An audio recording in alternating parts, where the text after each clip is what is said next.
नमस्कार साथियों, जानवी आईटीआई के ऑफिशियल यूट्यूब चैनल पर आप सभी का एक बार फिर से तहे दिल से बहुत बहुत स्वागत है। जिन साथियों तक ये वीडियो पहुंच पा है सभी इस वीडियो को पूरा देखिए और अपने सभी साथियों में वीडियो को शेयर जरूर से कर दीजिए। स्टूडेंट्स का कहना है कि लाइक करना बिल्कुल भी ना भूले, क्योंकि लाइक से हमें क्या होता है कि थोड़ा मोटिवेशन मिल जाता है। ठीक है, तो आइए अब शुरू करते हैं। शुरू करने से पहले मैं आप सभी को बता दूं, जो हमारा आज का जो लेसन होने वाला है बहुकलीय प्रणाली को आज हम शुरू करने वाले हैं।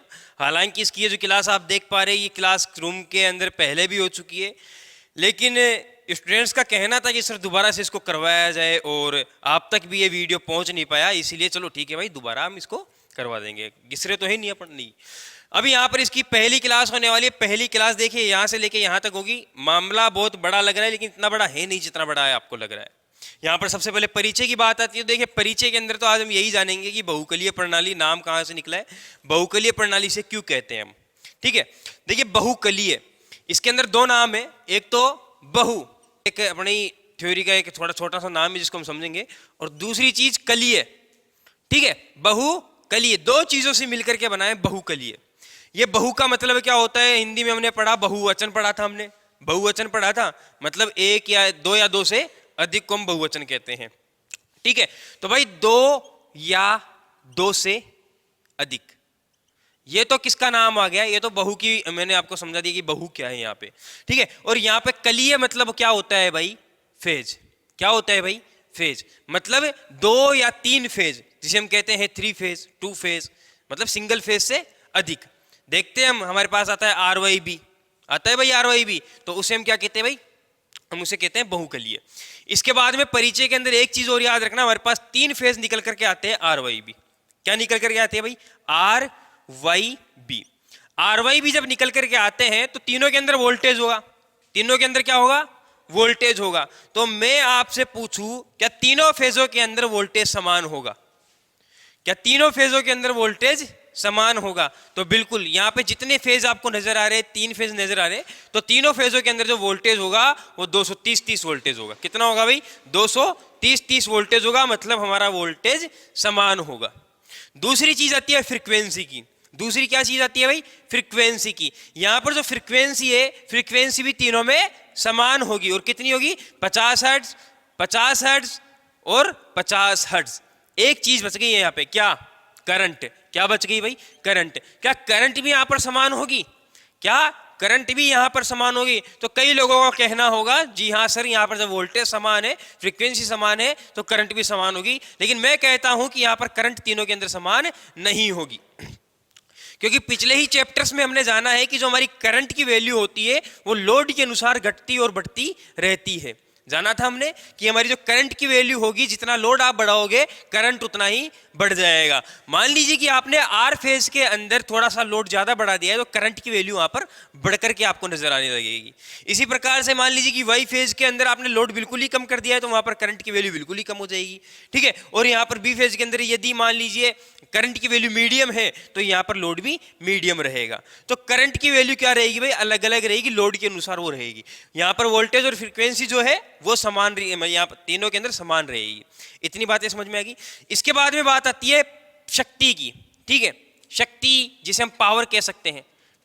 क्या कह सकते हैं भाई, पावर। यहां पर ये शक्ति और जो पावर है, ठीक है, ये फेजों की संख्या पर निर्भर करती है। किस पर निर्भर करती है भाई, फेजों की संख्या पर। यदि फेज हमारे पास एक होगा तो हमारी शक्ति कम होगी, और यदि हमारे पास फेज दो हो गए तो शक्ति थोड़ी बढ़ जाएगी, और यदि फेज हमारे पास तीन होते हैं तो हमारी शक्ति और भी बढ़ जाएगी भाई। तो यहाँ पर जो जिसे हम शक्ति कहते हैं, जिसे हम पावर कहते हैं, वो हमारी फेजों की संख्या पर निर्भर करती है। जितने आप फेजों की संख्या बढ़ाओगे उतनी ही आपकी पावर या शक्ति बढ़ती हुई चली जाएगी। बात समझ में आ गई है भाई? ठीक है, यहाँ पर ये तो बात हो गई परिचय की।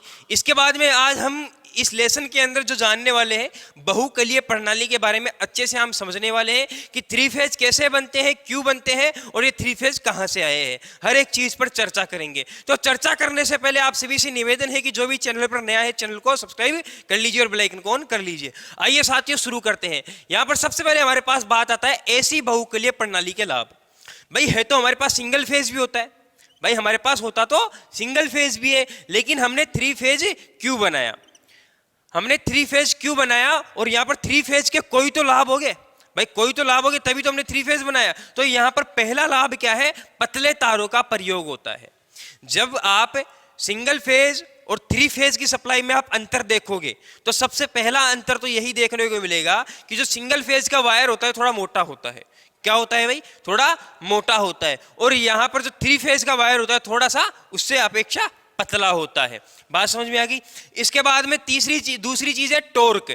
यहां पर जो थ्री फेज की जो मोटर होती है, क्या भाई, थ्री फेज मोटर जो होती है उसका जो टॉर्क होता है, क्या होता है भाई, टॉर्क। टॉर्क समझते हो, टॉर्क समझते हो। देखिए क्या होता है कि मान लीजिए कि यहां पर एक पत्थर रखा हुआ है, इस पत्थर पर आपको कहा जा रहा है कि बल लगाइए। क्या लगाइए भाई, बल लगाए। इस पत्थर को एक जगह से दूसरी जगह विस्थापन जो आप कहते हैं, विस्थापन करने में जो बल लग रहा है उसे हम क्या कहते हैं भाई, टॉर्क कहते हैं। फैन घूमता है, फैन घूमने में अंदर से कोई तो ऐसा एक बल लग रहा है जिसे हम टॉर्क कहते हैं। मतलब जो बल लगाया जा रहा है, मैग्नेट के द्वारा जो बल लग रहा है उसे हम क्या कह देते हैं भाई, टॉर्क कह देते हैं। तो यहां पर जो हमारे पास थ्री फेज की जो मोटर होती है उसका टॉर्क क्या होता है भाई, उत्तम होता है। क्या होता है भाई, उत्तम होता है। और यहां पर जो हमारे पास सिंगल फेज का टॉर्क जो होता है पल्सेटिंग टाइप का होता है, कम होता है। पल्सेटिंग मतलब समझते हो, जैसे कि आपने देखा होगा हॉस्पिटल में आप जाते हो तो हॉस्पिटल में क्या होता है कि एक ऐसी लाइन सी चलती है भाई। तो यहां पर ये लाइन जो होती है पल्सेटिंग टाइप होती है। और यहां पर ये टॉर्क जो होता है, सिंगल फेज मोटर का टॉर्क कैसा होता है भाई, पल्सेटिंग टाइप। मतलब कभी घटता है कभी बढ़ जाता है, कभी घटता है कभी बढ़ जाता है। और यहां पर जो हमारे पास थ्री फेज का जो टॉर्क होएगा हमेशा बढ़ा हुआ ही रहेगा, अधिक ही रहेगा। समझ में आ गई बात, ठीक है। इसके बाद में हमारे पास अधिक एचपी। हमारे पास जो थ्री फेज की जो मोटर्स होती है, थ्री फेज की जो मोटर होती है अधिक हॉर्स पावर की बनाई जाती है। एचपी की फुल फॉर्म क्या होगी, हॉर्स पावर, ठीक है। अधिक हॉर्स पावर जिसे हम अश्व शक्ति कह सकते हैं, अधिक अश्व शक्ति।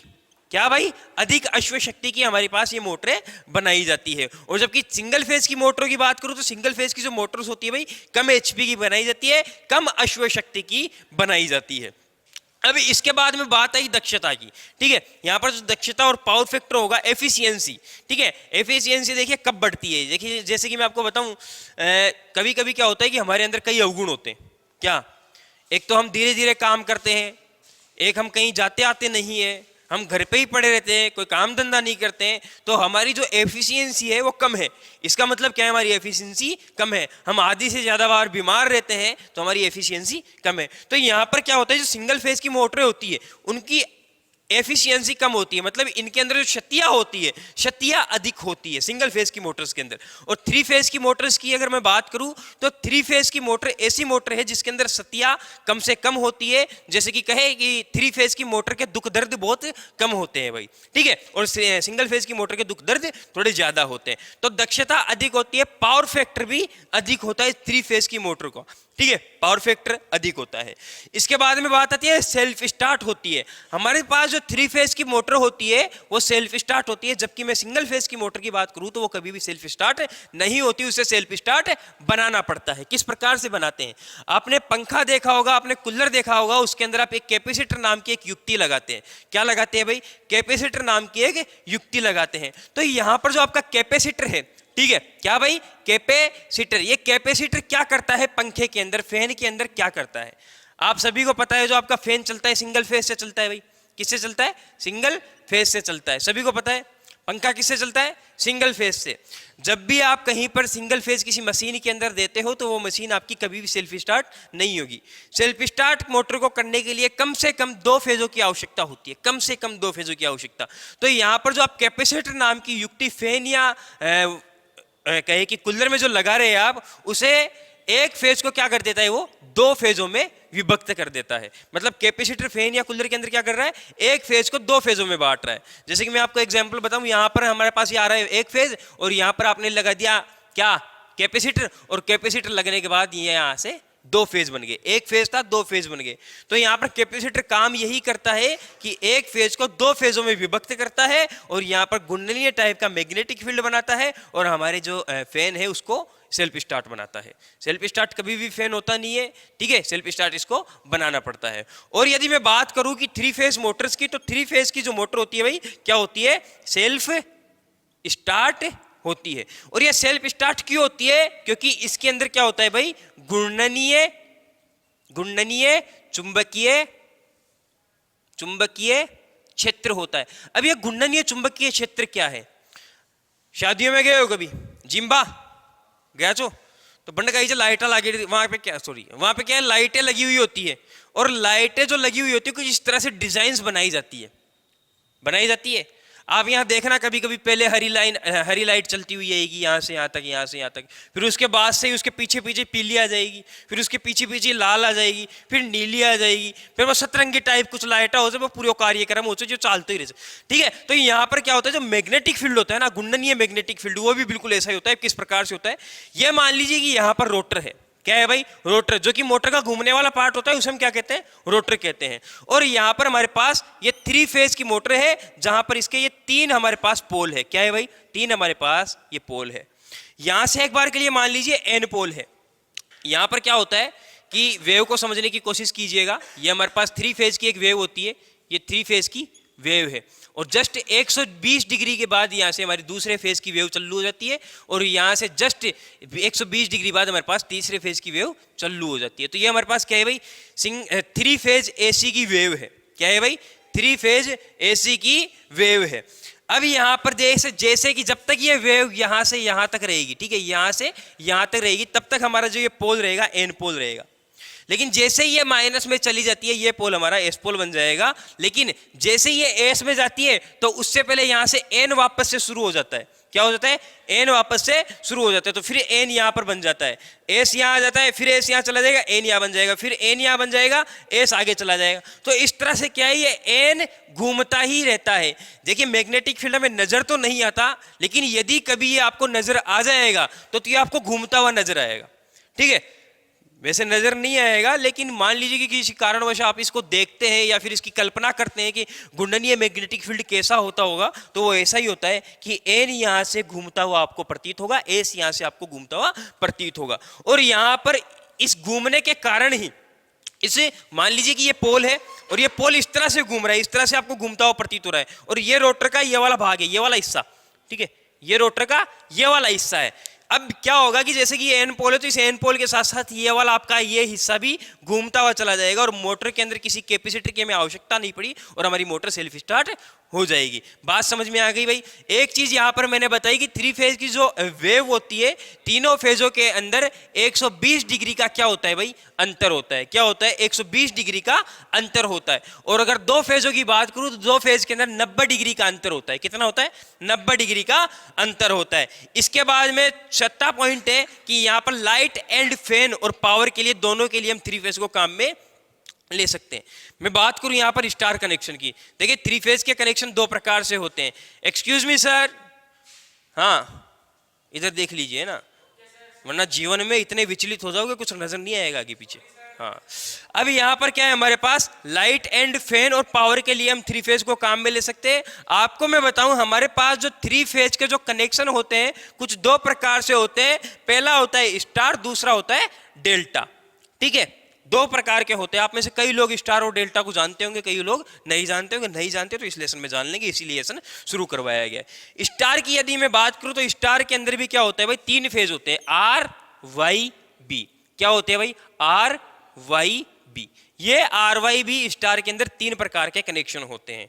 लेकिन यहां पर जहां से तीनों पॉइंट एक जगह जुड़ जाते हैं, वहां से हमारे पास एक पॉइंट और निकलता है जिसे हम न्यूट्रल का नाम देते हैं, जिसे हम न्यूट्रल का नाम दे देते हैं। यहां पर लाइट एंड फैन क्या है, सबसे पहले इसको समझिए। लाइट एंड फैन का मतलब है कि जैसे कि तुम्हारे घर के अंदर फैन है, लाइट से, इनके अंदर एक फेज और एक न्यूट्रल की आवश्यकता होगी, तो वो तो इस कनेक्शन से चल ही जाएंगे। क्यों? क्योंकि हमारे पास न्यूट्रल है, हमारे पास फेज है। तो यहां से यदि मैं कोई लैंप लगाता हूं तो वो जलेगा, बिल्कुल जलेगा। यदि कोई फैन लगाता हूं तो जलेगा, भाई जलेगा। तो इसका मतलब ये है कि इस 3 फेज का मतलब स्टार कनेक्शन से क्या कर सकते हैं हम? स्टार कनेक्शन से हम लाइट एंड फैन मतलब घर के जो उपकरण है वो भी चला सकते हैं। इसके बाद में बात आती है पावर की। पावर के अंदर यहां पर बताया 3 फेज की बड़ी बड़ी मोटर्स होती है, उनको हम सिंगल फेज से नहीं चला सकते, 3 फेज से चला सकते हैं। तो यहां पर क्या आपको 3 फेज नजर आ रहा है? ठीक है, मुझे तो आ रहा है, आपका पता नहीं। तो यहाँ पर मैंने एक मोटर लगा ली है, 3 फेज की मोटर है, तीनों फेजों के साथ मैंने इसको जोड़ दिया। अब बताइए मोटर चलेगी कि नहीं चलेगी? तो मतलब ये हमारे पास जो मोटर है ये है पावर की, ठीक है। तो पावर कनेक्शन यह है कि पावर परिपथ भी यहाँ से चलेगा और यहाँ से हम बात करेंगे लाइट एंड फैन की, मतलब जो घर में जो उपकरण लगे हुए वो भी यहाँ से चलेगा, लेकिन सिर्फ और सिर्फ 3 फेज में स्टार के साथ। अगर यही आप डेल्टा के साथ करना चाहते हो तो डेल्टा के साथ नहीं होगा, क्योंकि डेल्टा का जो यदि मैं आपको डायग्राम बताऊं तो कुछ इस प्रकार से होता है। यहां पर किसी प्रकार का कोई भी न्यूट्रल नहीं होता, यहां पर किसी भी प्रकार का कोई न्यूट्रल नहीं होता भाई डेल्टा के अंदर। बात समझ में आ गई? तो ये हो गया हमारे पास डेल्टा कनेक्शन। इसके बाद में बात आती है भाई, ये चीजें समझ में आ गई सारी। ये हमने क्या जाने थे? ये हमने लाभ जाने थे कि 3 फेज के लाभ क्या है। अब हम क्या जानने वाले? 2 कला, ठीक है। 2 कला क्या होती है, 2 फेज क्या होते हैं? सभी को पता है 3 फेज तो होता ही है, लेकिन सर 2 कला का नाम तो हमने पहली बार सुना है, तो वो देख लीजिए। क्या होता है कि मैग्नेटिक फील्ड, मान लीजिए भाई हमारे पास एक डस्टर की व्यवस्था कर लेते हैं। देखिए क्या होता है कि एक मैग्नेटिक फील्ड है। क्या है भाई? मैग्नेटिक फील्ड है। ये एन पोल हो गया और ये एस पोल हो गया। 2 क्वाइल्स, ठीक है, क्या 2 वाइंडिंग 90 डिग्री के अंतर पर, ये पहली वायरिंग और ये दूसरी वायरिंग। ये 2 वायरिंग है जिसको हमने 90 डिग्री के अंतर पर क्या रखा है भाई? जोड़ रखा है। रोटर पर हमने 90 डिग्री के अंतर पर ये वायरिंग कर रखी है, ठीक है। ये हमने 90 डिग्री पर वायरिंग कर ली। अब एक छोटी सी चीज बताना आप मेरे को, छोटी सी चीज बताना। जब आप जनरेटर मोटर पढ़ोगे तभी आपको और भी अच्छे से ये चीज समझ में आएगी, लेकिन अभी मैं थोड़ा सा बता दूं। यहाँ पे ये वाला जो हिस्सा है ना, इसका ये वाला जो हिस्सा है, ये कौन सा हिस्सा है भाई? ये 0 डिग्री वाला हिस्सा है, ठीक है, और ये 90 डिग्री वाला। जब हमारे पास ये वाली वायरिंग 0 डिग्री पर रहेगी तो कुछ समय बाद ये वायरिंग हमारी यहां पर आ जाएगी, तो वेव आपको इस तरह से नजर आएगी। इस वाले फेज की देखना, ये वेव हमारे पास 0 से शुरू हुई और जब तक हमारा फेज यहां पर आया, भाई है तो ये भी 90 है, तो ये भी 90, और यहां तक जब तक हमारा फेज आया है, दूसरी वायरिंग यहां से फिर दूसरी वायरिंग चालू हो जाएगी यहां से 90 से, भाई ये फिर यहाँ आ जाएगी, इसकी जगह आ जाएगी, फिर यहाँ से ये 0 से वापस ये शुरू हो जाएगी।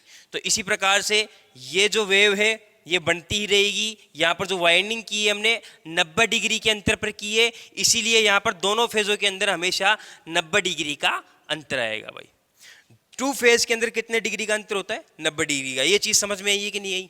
आ गई ना, कि यहाँ से हमारे पास एक वायरिंग 0 से शुरू होकर के यहाँ पर 90 पे पहुंचेगी, तब तक हमारे पास ये वाली जो 90 डिग्री पर वायरिंग है ये 0 पर पहुंच जाएगी, और यहाँ से इस तरह से ये चालू होती रहेगी, ठीक है। इस तरह से ये 2 फेज की वेव बनेगी। 2 फेज आपको समझ में आएगा? 2 फेज में आपको इतना ही याद रखना है कि दोनों फेजों के बीच में 90 डिग्री का अंतर होता है, ठीक है।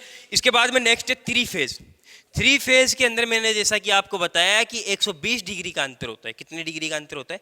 120 डिग्री का अंतर होता है। सेम यही प्रोसेस है, बस 3 वाइंडिंग हमें जोड़नी है। स्टार या डेल्टा के अंदर हम जोड़ सकते हैं 3 वायरिंग। स्टार और डेल्टा को थोड़ा सा समझा देता हूँ, वैसे तो ये आगे आने वाला है, लेकिन यहाँ पर थोड़ा बहुत मैं बता ही देता हूँ इनके बारे में, ठीक है। जैसे कि मान लीजिए कि 3 वायरिंग है हमारे पास, ये पहली वायरिंग होगी, ये दूसरी वायरिंग होगी और ये तीसरी वायरिंग हो गई। ये वायरिंग हमें कहाँ करनी है? रोटर पे करनी है। कहाँ पर करनी है भाई? रोटर पे करनी है। ये इसका A1 हो गया, ये इसका A2 हो गया, ये इसका B1 हो गया, ये B2 हो गया, और ये C1 हो गया और ये C2 हो गया।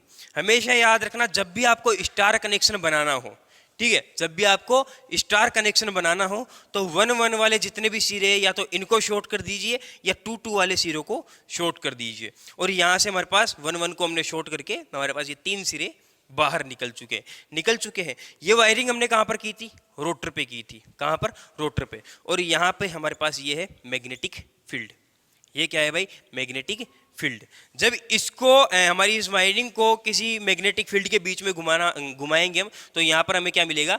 EMF मिलेगा, जिसे हम E1 नाम देते हैं, E2 नाम देते हैं और E3 नाम देते हैं। यहाँ पर भी सेम वही प्रोसेस रहेगा। तीनों वायरिंग्स 120 डिग्री के अंतर पर करी जाएगी, ठीक है, 120 डिग्री के अंतर पे की जाएगी तीनों वायरिंग्स। और यहाँ पर जब एक वेव हमारी माइनस में जाने लगेगी तो 120 डिग्री के अंतर के बाद दूसरी फेज की वेव शुरू हो जाएगी। सेम वही प्रोसेस होएगा, बस वहाँ पर 2 फेज थे और यहाँ पर 3 फेज रहने वाले हैं। बात समझ में आ गई? एक फेज का जैसे ही 120 डिग्री पे जाएगा उसके बाद दूसरा फेज शुरू हो जाएगा, फिर तीसरा फेज जैसे ही 120 डिग्री पे जाएगा तीसरा फेज शुरू हो जाएगा, ठीक है, मतलब एक के बाद एक फेज। और इसी तरह से क्या होगा? आपको जो वेव होगी घूमती हुई, मतलब कहे कि लाइटिंग की तरह घूमती हुई, घूर्णनीय प्रतीत होगी, ठीक है। और यहाँ पर ये 3 फेज हो गया। 3 फेज के अंदर आपको क्या याद रखना है, इसके कनेक्शन 2 प्रकार से होते हैं, स्टार और डेल्टा। और यहाँ पर मैं बताऊं, और तीनों फेजों के अंदर कितने डिग्री का अंतर होता है भाई, 120 डिग्री का अंतर होता है। इसके बाद में बात आती है कला अनुक्रम। मैं काफी टाइम से बोल रहा हूँ RYB, ठीक है, RYB। तो ये तो हो गया क्लॉकवाइज, ठीक है, जिसे हम क्या कह सकते हैं भाई, धनात्मक फेज क्रम कह सकते हैं। क्या कह सकते हैं, धनात्मक फेज क्रम। आप जब भी 3 फेज का नाम लेते हैं किस तरह से लेते हैं, RYB, इसी तरह से लेते हैं, BYR थोड़ी लेते हैं, नहीं लेते ना। तो आपके पास ये वाला जो फेज क्रम है, ये कौन सा फेज क्रम है भाई, धनात्मक फेज क्रम, ठीक है। कौन सा फेज क्रम हो गया है, धनात्मक फेज क्रम कह सकते हैं भाई, धनात्मक फेज क्रम है। और दूसरा क्लॉकवाइज, कौन सा, क्लॉकवाइज। ये क्लॉकवाइज क्या है, आपकी जो घड़ी घूमती है वो क्लॉकवाइज दिशा में घूमती है। और घड़ी यदि बिल्कुल उल्टी दिशा में घूमने लग जाए तो उसे हम क्या कहते हैं, एंटी क्लॉकवाइज कहते हैं। और जो एंटी क्लॉकवाइज होगा, यहाँ पर जो एंटी क्लॉकवाइज फेज क्रम होगा वो क्या हो जाएगा, YBR। या कह सके कि RYB ना होकर के आगे पीछे जो भी आपको नजर आए वो क्या हो जाता है भाई, वो हो जाता है आपका एंटी क्लॉकवाइज, जिसे हम क्या कह सकते हैं, ऋणात्मक फेज क्रम भी कह सकते हैं। क्या कह सकते हैं, ऋणात्मक फेज क्रम भी से हम कह सकते हैं। तो ये तो होगी फेज क्रम की बात। इंडिया के अंदर फेज क्रम क्या है भाई, RYB। क्या है भाई, RYB, जिसे हम क्या कह सकते हैं, धनात्मक फेज क्रम कह सकते हैं। बात समझ में आ गई, धनात्मक फेज क्रम कह सकते हैं। इसके बाद में हमारे पास बात आती है 3 कलीय प्रणाली संबंधित कुछ पद है, ठीक है। यहां पर थोड़ी सी समस्या, प्रॉब्लम्स होने वाली है, ज्यादा नहीं होगी, थोड़ी सी होने वाली है। एक तो हमें यहां पर डायग्राम की आवश्यकता होगी, और कौन सा वाला डायग्राम, स्टार वाला।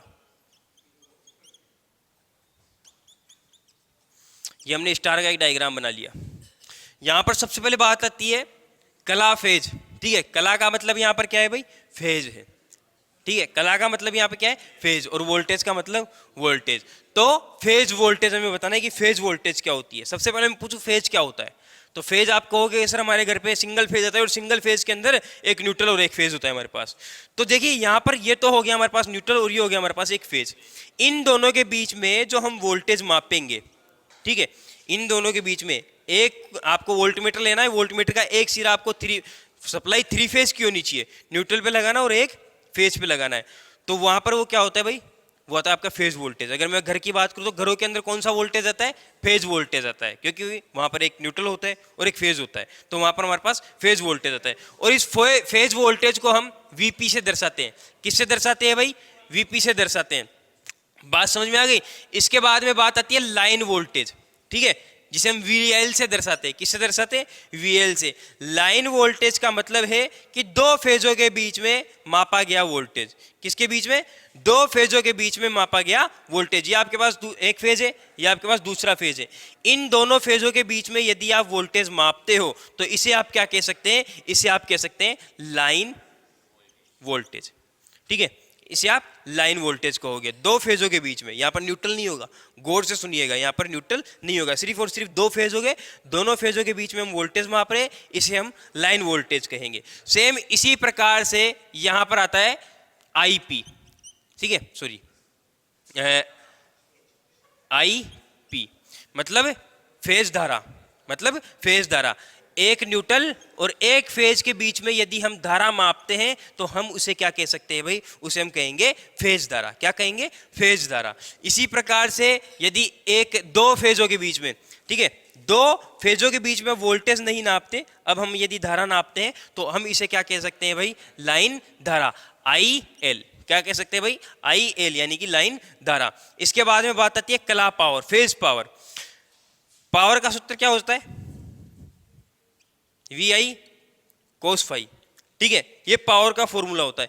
यदि आपको एक फेज की पावर मापनी हो तो आप यही फॉर्मूला काम में लोगे, कौन सा, VI cos फाई। यदि आपको कहे कि टोटल पावर, तीनों फेजों की पावर आप ज्ञात कीजिए, तो आपको ज्यादा कुछ नहीं करना, इसके आगे 3 और लगा देना है। तो यहां पर अगर पावर की बात करें कि कला पावर, तो फेज पावर के लिए आपको VI cos फाई काम में लेना है। और यदि आपको बोल दे कि कुल पावर ज्ञात करो, तो कुल पावर के लिए तीनों फेजों की पावर, ठीक है, जिसे के आगे आप 3 से गुणा कर देना, मतलब एक फेज की पावर निकाल करके जो भी आपके पास पावर आएगी उसको आप 3 से गुणा कर देना, ठीक है। तो तीनों फेज की पावर हमारे पास निकल जाएगी।